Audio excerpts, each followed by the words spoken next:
In this video, I'll share with you how I brought my ASVAB score from a 32 to an 87 in just 1 month.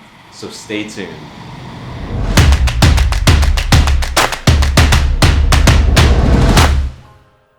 Hey, welcome to Military Journeyman. My name is Julian Miata, and this channel is all about giving you the best military tips and money-saving hacks. So subscribe so you can keep up to date.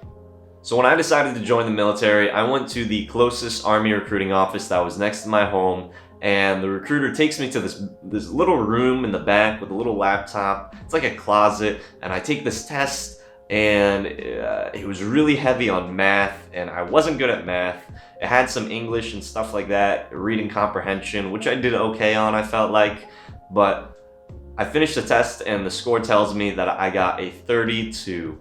A 32, the ASVAB is based off of 100, so a 50 is about average. Anything below that is what I would say below average. But the Army recruiter was like not fazed by that at all. He wasn't surprised or shocked or anything. He was just like, yeah, your score is, it's pretty normal.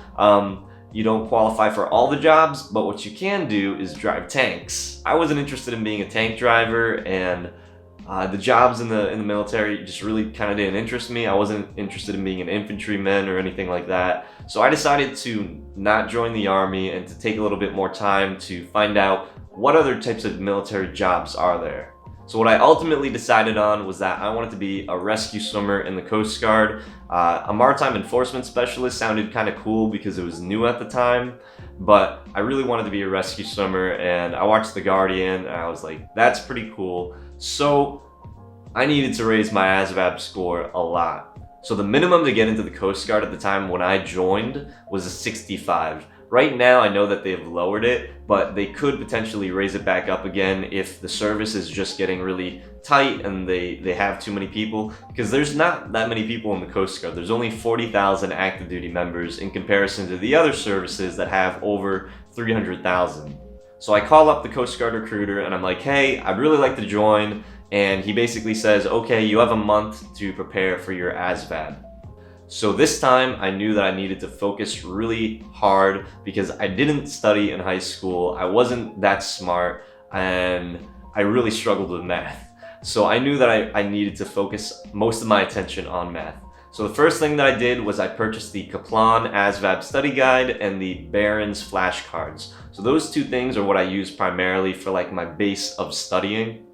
When I got the material, I took a practice ASVAB from the book, and I basically saw which areas I was better in and which areas I wasn't.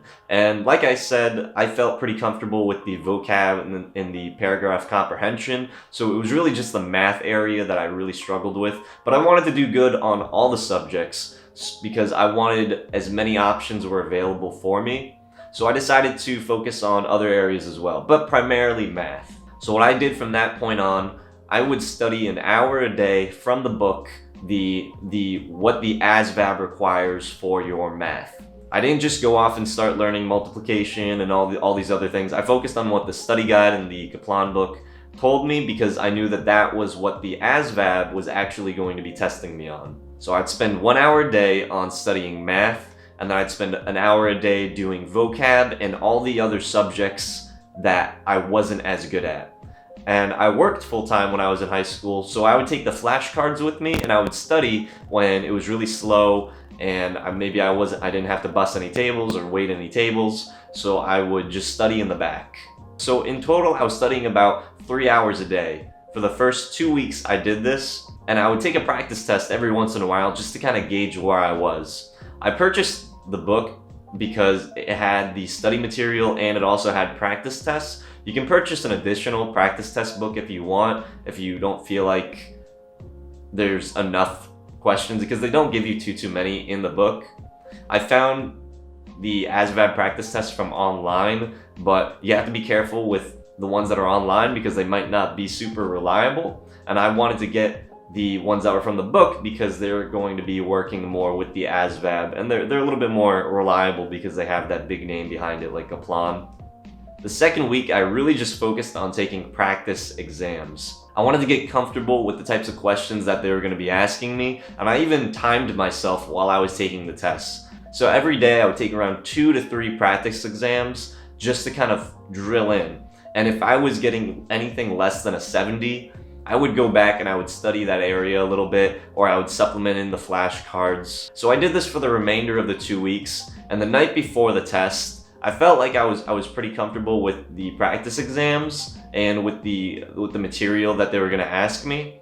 So I didn't want to overburden myself. I spent the day before the test, I just relaxed, chilled out, because I spent a month really kind of going hard to prepare. I ate a good meal before and I went to bed early, and then the next day when I took the exam, I was kind of nervous, but I did some deep breathing, I calmed myself down, and when I took the test, I honestly didn't feel like I did too well, because the test is made to help you to progress. So they start off with like easy questions, and then the questions get harder and harder to the point where you're going to mess up a question potentially. And when you mess up a question, it goes back to an easier question and it kind of builds you back up again. At least when I took the test, that was the setup. But I didn't feel too confident when I took it, because I was nervous and I was questioning myself. Honestly, I thought that I was going to get maybe a 60. And if I was hoping just to get a 60, that maybe the Coast Guard would let me in, because I don't know, maybe I could convince them. But when I got my results back, my recruiter called me up and he said, "Hey, you got an 87, congratulations." And I honestly didn't believe him, because I didn't feel that confident when I took the test. And I was honestly just hoping that I would get at least a 60. But this was my method on how I went from going from a 32 to an 87, and that qualified me for every single job in the Coast Guard, and I was able to actually go to rescue summer school. I dropped out, and now I'm doing IT, but it gave me the option to be able to choose any job I wanted, because even being in IT, you need a really high ASVAB score, and if I didn't prepare the way that I did going into the Coast Guard, I would have never been able to get these types of jobs. If you found some of the tips in this video useful, give it a big thumbs up and consider subscribing, because every week I share with you military tips and money-saving hacks. If you like this video and you're also interested in joining the Coast Guard, check out my Bootcamp Essentials playlist right here, or this video right here. Until next time guys, peace out.